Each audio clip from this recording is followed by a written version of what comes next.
ښاغلي مفتي صاحب قاري ابوبکر د کندهار ولایت څخه پیغام پرېښی دی او پوښتنه کړې ده. پوښتنه په دې ډول ده وایي چې د عسکري په بوټ کې لمونځ جایز دی او که یا او د بوټ سره مسجد ته ننوتل جایز دی او که یا. مهرباني وکړئ محترم مفتي صاحب کورته جواب ووایاست. حامدا و مصلیا اما بعد. د محترم ورور د پوښتنې په جواب کې علمای کرام فرمایي چې د چمپلانو او بوټو سره هغه که عسکري بوټونه وي او که نور بوټونه وي په هغو کې لمونځ جایز دی، لیکن په دوه شرطو باندې. اول شرط دا چې په دغه بوټ کې به یا په دغه چمپلانو کې به ګوتې پر ځمکه باندې لنګېږي، یعنی داسې اوږده بوټونه به نه وي چې هغه د پښو ګوتې مکمل دا د مځکې څخه پورته وي.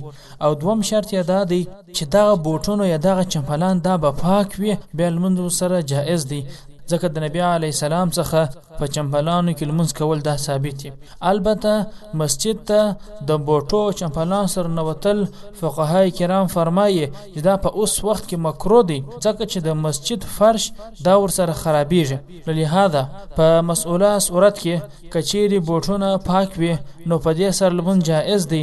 البته مسجد ته د بوټو سره نوتل دا یو مکروه عمل دی. رد المحتار جلد 2 صفحه 513، اعلاء السنن جلد 5 صفحه 190، سنن ابي داود جلد اول صفحه 115، سنن ابن ماجه صفحه 115، البحر الرائق جلد 2 صفحه 15، فتاوی محمودیه جلد 15 صفحه 116. والسلام علیکم ورحمة الله وبرکاته.